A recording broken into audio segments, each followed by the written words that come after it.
We're going to look at two problems, famine and disease, and the economic and health care challenges our ancestral homelands faced as a new country struggled to survive. This is a time when there were no safety nets, no grocery stores, not much toilet paper, and a limited understanding of how infectious disease spread. So when World War I destroyed the food supply and distribution lines along the former Austro-Hungarian Empire in both urban and rural areas, at the same time, in 1918, a global influenza pandemic broke out that claimed the lives of 1 of every 14 people in Czechoslovakia. So this here is a photo of a soup kitchen in Prague at the end of the winter of 1919. There's actually a short video of it on YouTube. Slovakia was especially hard hit in the Carpathian Mountain foothills because they bore the full brunt since the start of World War I when the Russians initially invaded in August of 1914. More suffering was to come after November 11th, 1918 and the armistice because there was additional invasion, revolution, food theft. And there was also policies that initially focused more on the politics of redistribution, the control of resources, and regional rivalries more than feeding those in need. And it was in this environment where aid from American nonprofits, the private sector, as well as the British Red Cross, led by Lady Muriel Plagent, really made a difference. And the task was really huge. And as many as 500,000 children a day were having to be fed by 1920. So after Hattie and I speak, Dr. Michael Kopanek of the University of Maryland will present briefly the impact of the 1918-1919 influenza epidemic on Czechoslovakia.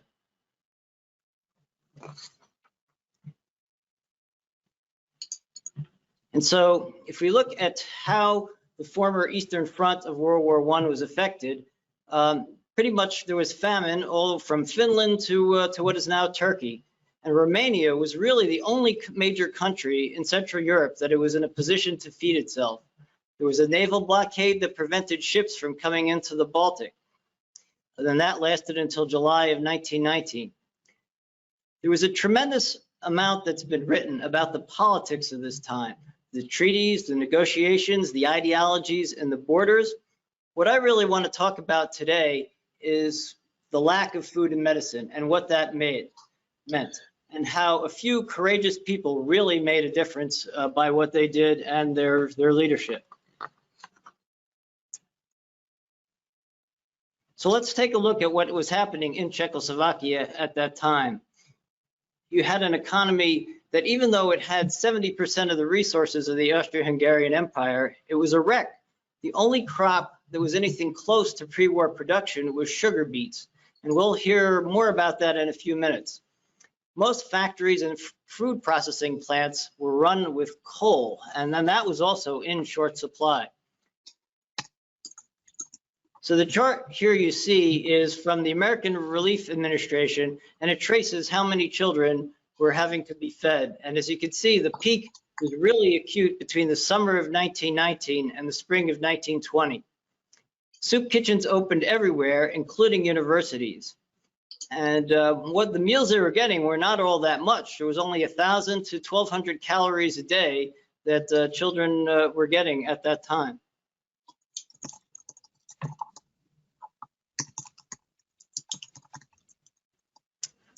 So if we look what was happening elsewhere in the world, this is a photo to your left is from Armenia.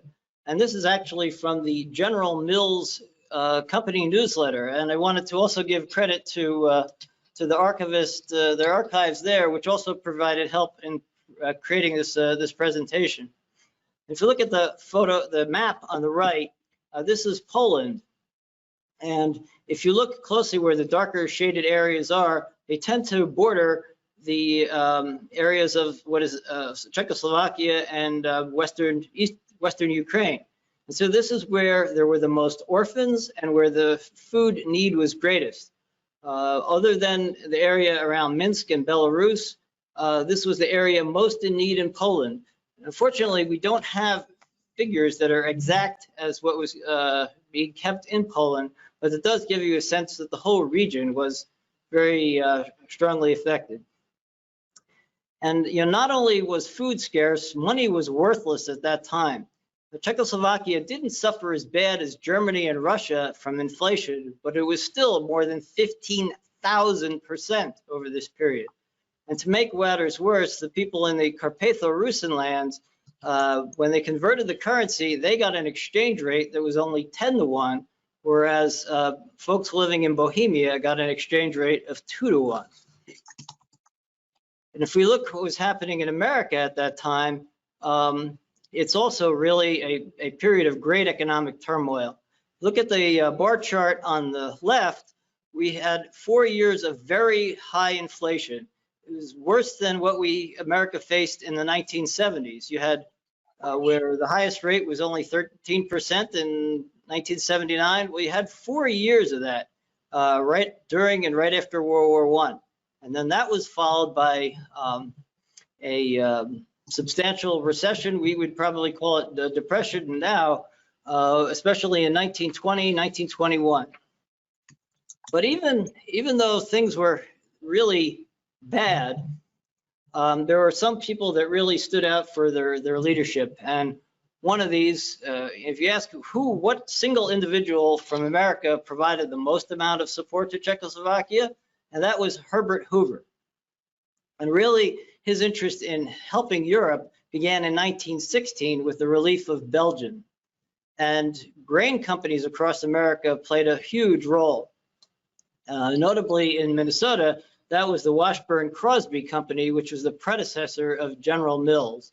And so the workers there actually took great pride in what they were doing and crafted decorations such as you see here on a flour sack. So Hoover really had a commitment and a great way of organizing.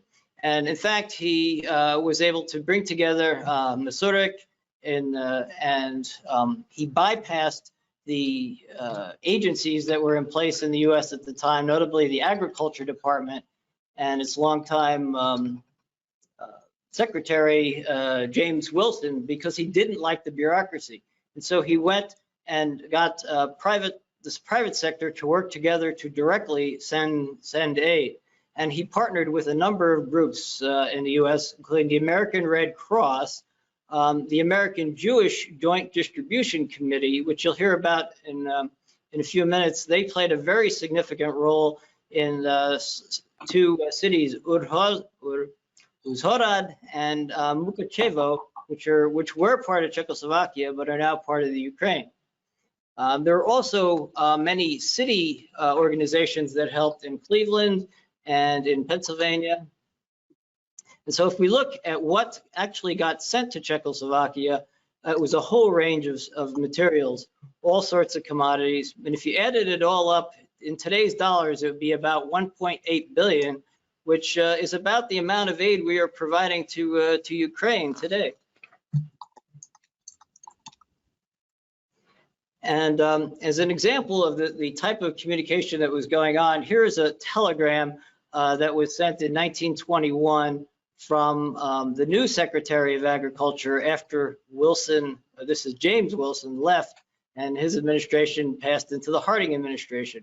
Well, one of the bright spots of that administration was Henry Wallace, the Secretary of Agriculture, who worked together with companies like General Mills. Henry Wallace, he was the father of FDR's vice president, and he worked with John Ford Bell, who was the head of the predecessor of General Mills. And so one of the unique things that you could do as an individual citizen was purchase care packages that you could tailor to an individual recipient. So you had 4 choices, and there were a lot of small donors from the Czech and Slovak diaspora. And with small donations, they were able to gather over $500,000 to send beans, bacon, and you could walk into any bank at that time and designate which family that you wanted to send assistance to, and you could pick your package. And so in a sense, Hoover invented the idea of care packages overseas. I mean, there are many types of these programs today, but he was kind of the first to pioneer that. And so in this is a photo actually of nurses in Minnesota during the World War I period, but they later still worked together after World War I to provide assistance to Czechoslovakia and the Russian areas. It may look like a Polish flag here, but this is actually the Bohemian flag, because the Czechoslovak flag did not add the blue triangle until late in 1920. And so here's how aid got to Czechoslovakia. You had to go through the Baltic, or you had to come up through the Mediterranean. If you see where my arrow is pointing, there's very little rail connections in this area. So it was a huge logistical challenge. So this is a ship that actually went to Gdansk to deliver aid. And I was able to find 2 ships that actually went to that actually provided grain to Czechoslovakia. One of them was a ship that landed in Trieste and carried about 6,000 tons of grain, and the other was another grain ship that went through the Baltic. But these are the cargo ships, the ships that fed our ancestors. And so here is just a quick listing of some of the companies in Minnesota that helped. And it was both small businesses and the large company like Washburn Crosby. And some of these mills today are still operating. For example, in New Prague, there is a mill that only recently closed last year. But this is, there's a century of tradition of producing commodities in some of these places. And so what the other logistical challenge is that to distribution is that people who asked for assistance had to go to the warehouse to pick it up. But unfortunately, most of the warehouses were in the Czech Republic. Of the 14 major warehouses, 11 were in the Czech Republic. And there was one central one in Bratislava, and then 2 in Ruthenia, in Uzhhorod and Mukachevo.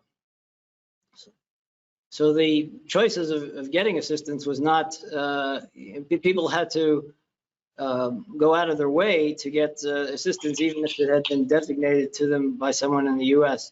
So here is a listing of many of the villages in the Carpatho-Rusin area that were helped. Later on in the 21-23 period, we also helped Russia, and this is actually a poster for the ARA for the mission there, but it kind of gives you an idea of the sentiment at the time.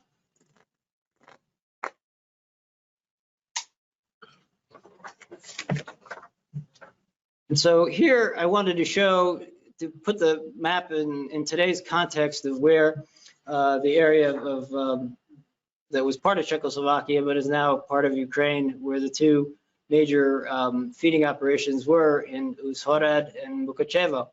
And so here is Kosice, here is Bardachov, and then this is Poland up here. So just as an aside, my own family is from the Gorlice area up here. And so this dot here I wanted to point out is the village of Luta, where, again, I wanted to thank Karen Varian for sharing a letter that her great-grandparents sent to her grandparents in the U.S. Now, this is actually from 1934, but it really shows that the conditions did not improve much during the 1920s. And then, as you know, there was a global depression in the early 1930s. And so I just thought I'd briefly say that it is you're not even enough how important even basic commodities such as salt were, because there was no refrigeration at that time for most people.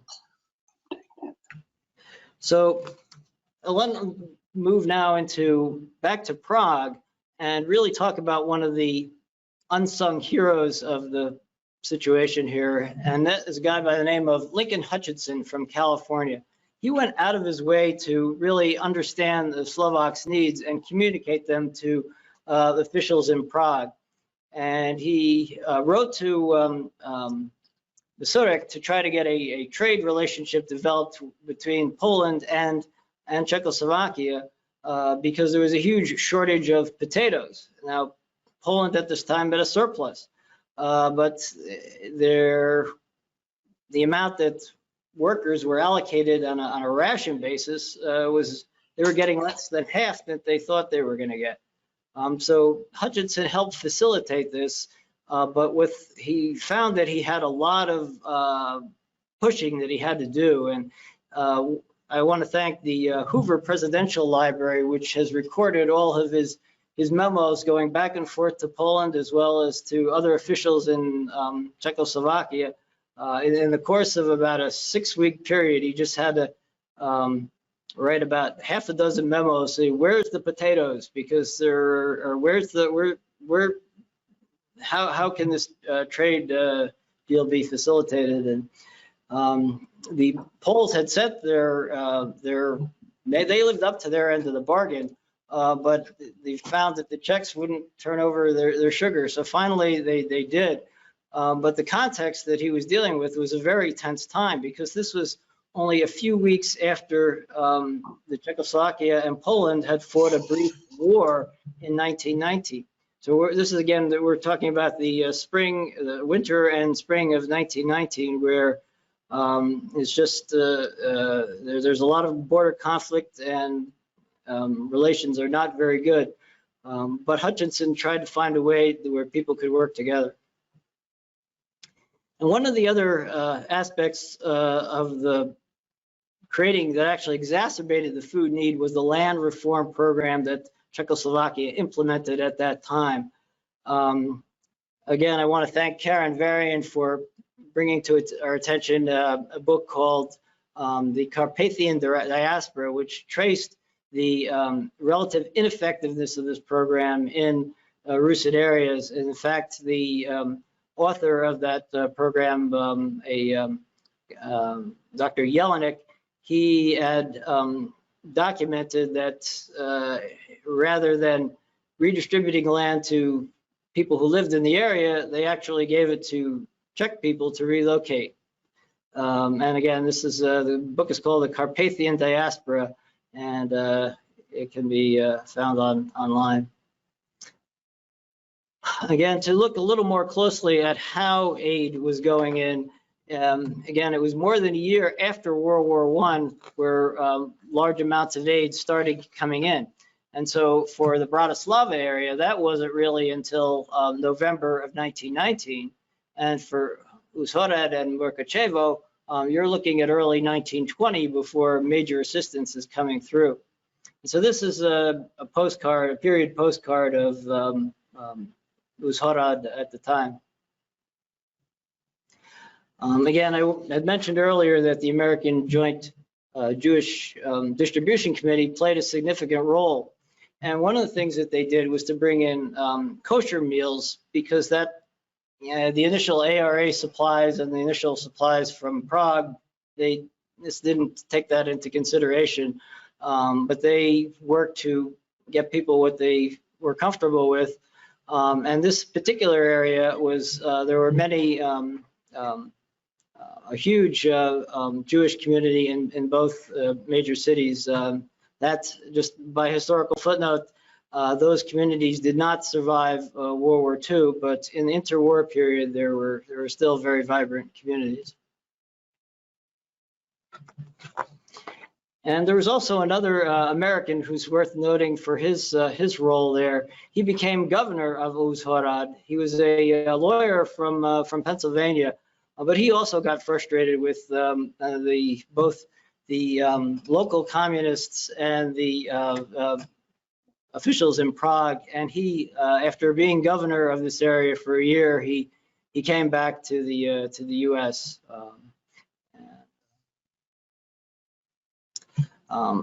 And Hutchinson, Lincoln Hutchinson, he went on to go to Russia to be an inspector there. And after he left, the American government brought in some new folks, led by Arthur Ringwald, he was very well liked by the Czechs. In fact, they gave him the Order of the White Lion after his mission was over. And just as a little side note to this story, the chief dietitian and author of the report on what happened at that period was a woman from Minnesota. She was a nurse, Dorothy Gerbering, and they wound up getting married like the year after they came back. You can find Arthur Ringland's oral history at the Truman Library in Independence, Missouri. It's quite an interesting read, and I would highly recommend it. So the other the other extremely important player in all this is Alice Masurek, who founded the Czechoslovak Red Cross. And here's a picture of her with her father, Thomas Masurek.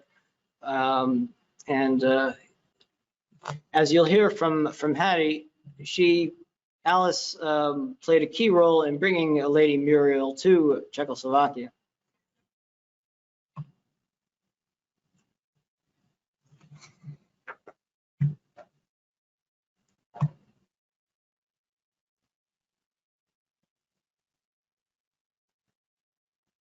And so here is Alice Masurek. She actually went on tour in parts of Slovakia to see how bad conditions were. And this is her visit to Korna. And basically, these were all orphan children at the time. They're usually, or at the time, the parents were killed by the war or didn't survive. And together, you'll learn more from Hattie, but they established a whole system of both healthcare and feeding. And there's another agency that played a key role in that called the Pesh Odite, and forgive me if that pronunciation is not correct, but they were kind of the local equivalent of the ARA and operating primarily in the Czech lands. So here is a photo of Lady Muriel Pageant, her wedding photo, and a photo of her with Alice Masurek in Slovakia, in Turzovka, where they established the aid mission that you'll hear more about. Another person, American, who played a significant role, but at a much kind of more of a philosophical and structural level, was a woman named Mitchell from Pittsburgh, and she grew up in New Jersey.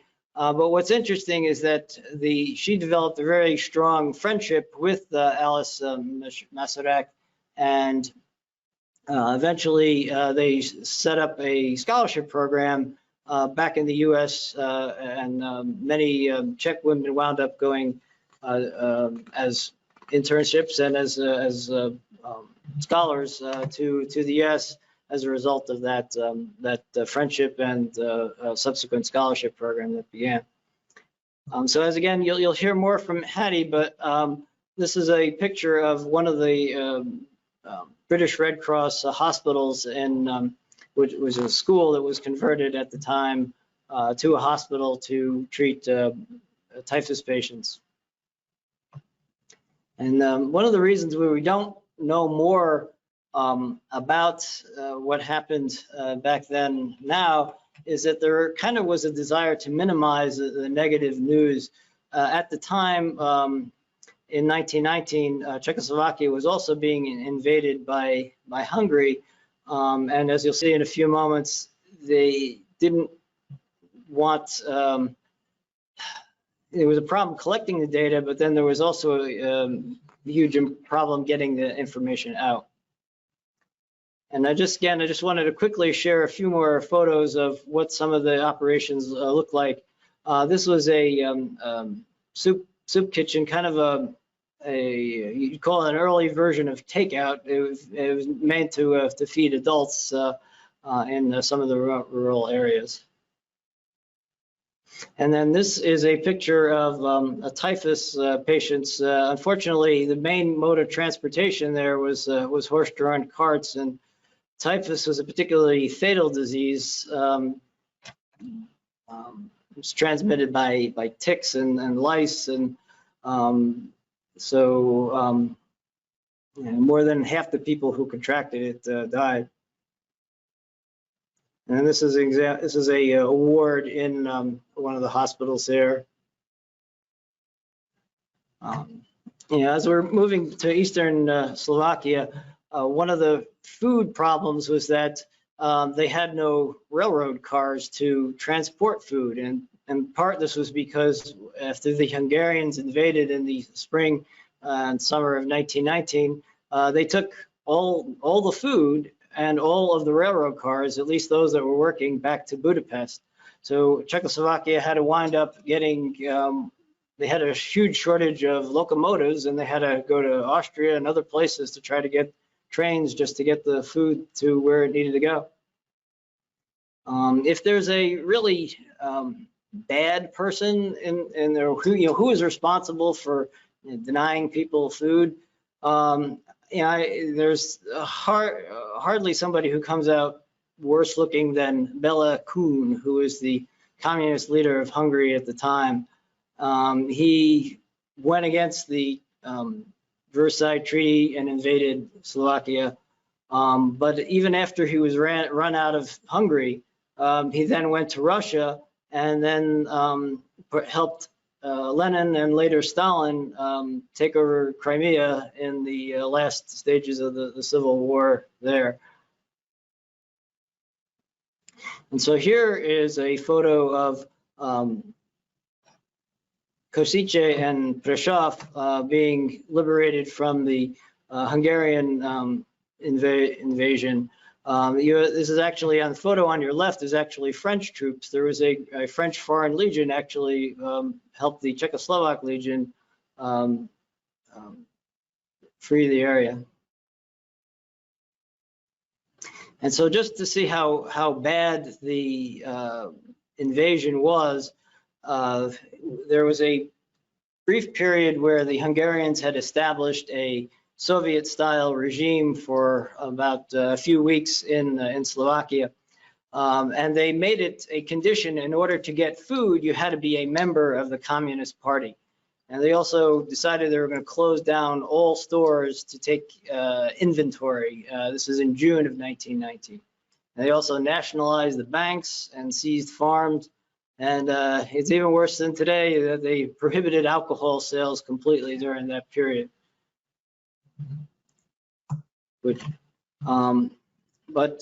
As this area was liberated, another American who played a key role in helping feed people and build an economic infrastructure was Michael Boschak of Pennsylvania. Last year was his 150th anniversary, and the Slovakia has thought so much of him over the years. They minted a 10-euro coin in his honor. He set up a bank in Bratislava, and he also opened a branch, which is still standing there. It's this really wonderful Art Deco building, which you can that is still there today. He also actually donated more than $1 million to help $1 million in 1919 to help build schools and infrastructure in his village. Actually, he was the first. The school that he helped fund was the first school to be built in Czechoslovakia after World War I. So again, this is just a kind of a look at where the emphasis was in recognition of people. And for Prague, they thought very highly of Woodrow Wilson, and this is actually a parade or gathering. There was a dedication of a statue in his honor near the railroad station in Prague in 1919. But that contrasts a lot with how Hoover got no recognition in Czechoslovakia other than from the political establishment. When he first visited Czechoslovakia, there were only two people that showed up at the train station for him. And one of them was was Hutchinson, the ARA manager. The other was the Minister of Food. But then several days later, Hoover travels to Warsaw, and thousands of people come out to recognize him. You may recognize in this photo, this is the pianist Paderewski. This is in Warsaw, and even the kids came out. They spelled the big H in Warsaw to show their gratitude and appreciation. Again, kind of to move forward 20 years, when in 1938, Hoover did go back to Czechoslovakia. This was a month before, or actually the week before, Hitler had taken over Austria, and he met with Beneš and with Milan Hudza to try to, and there was a lot of goodwill that was expressed 20 years later, but the time frame was such that I think Hoover saw how bad things were going to go and just wanted to make a last effort to try to bring some sanity. So exactly a year after Hoover came to Czechoslovakia for the second time was when in 1939, the breakup of Czechoslovakia, and that whole area of Uzhhorod and Mukachevo were partitioned again, taken over by Hungary and the Soviet Union.